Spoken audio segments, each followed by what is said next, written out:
bem, caríssimos irmãos e irmãs. As duas leituras de hoje apontam para um aspecto importante da vida espiritual. Qual é? Não façais nada por competição, vanglória, né? Mas com humildade. Cada um julgue que o outro é mais importante. Sempre cuidar do outro, como cuidar dos idosos, né? Cuidar da família doente, do pai idoso, da mãe, do marido acamado, da esposa, do filho, do pobre. Também o Evangelho diz, quando você fizer um aniversário, chama quem não vai poder retribuir. Chama os coxos, não só os parentes e ricos, né? Mas os coxos, os cegos, os aleijados, os pobres. Ou seja, seja caridoso. Bem, ninguém tem dúvida de que isso é algo importantíssimo. A caridade é o ápice da vida cristã.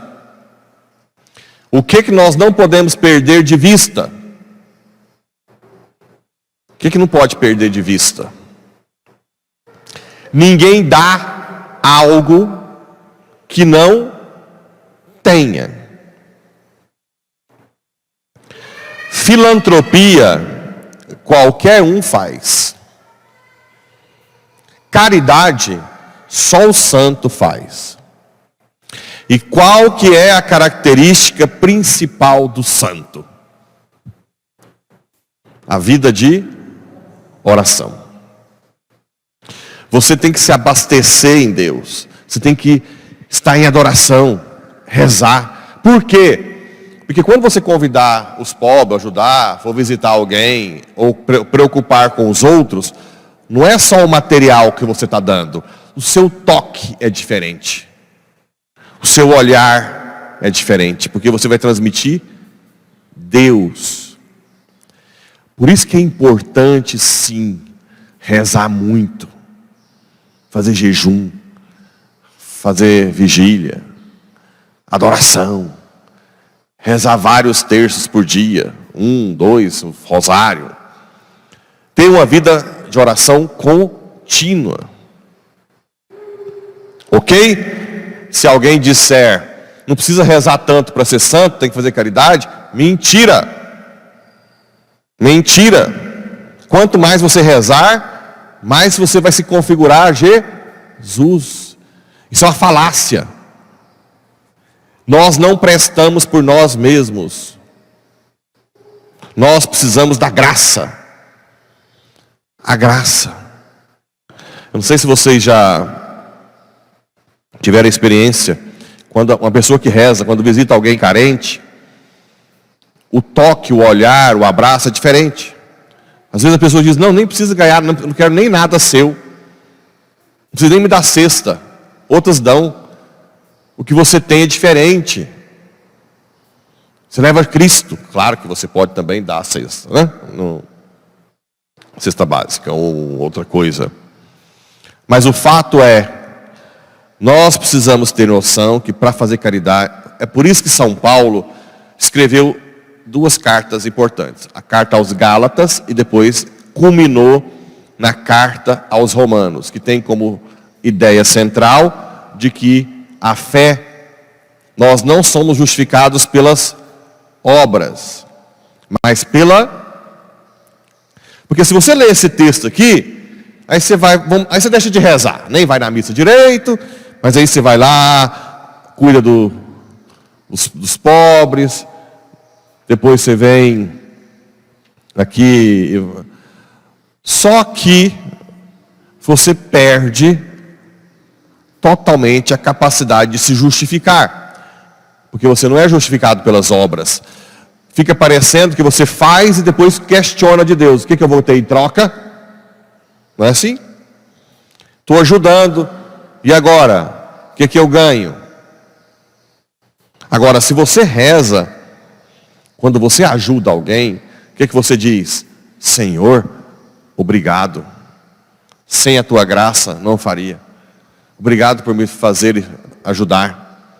É totalmente diferente.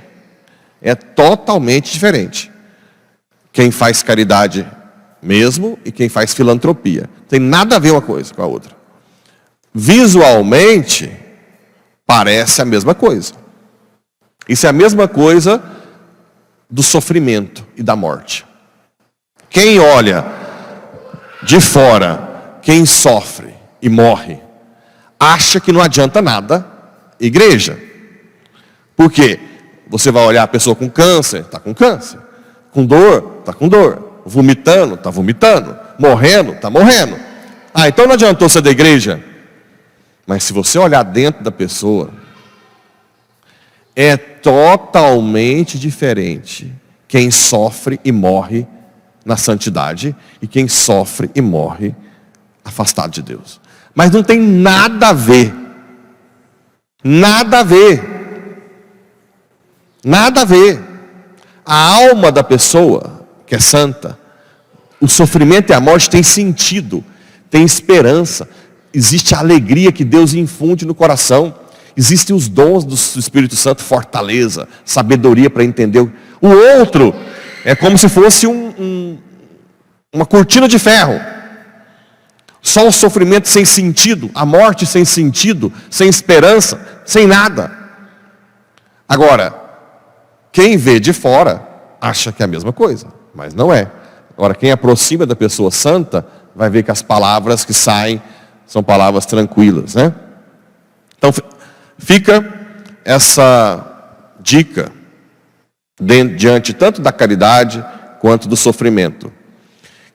Quem é santo e tem vida de oração é totalmente diferente. Totalmente diferente. Então vamos continuar firmes, rezando muito. Claro, sempre atentos à caridade. Sempre atentos a lutar, né? Ele também ajuda. Quando você dá um passo de caridade, Deus te dá a graça maior, vira um ciclo. Tem ciclo vicioso. Nesse caso seria um ciclo virtuoso, né? Uma coisa alimenta a outra. Certo?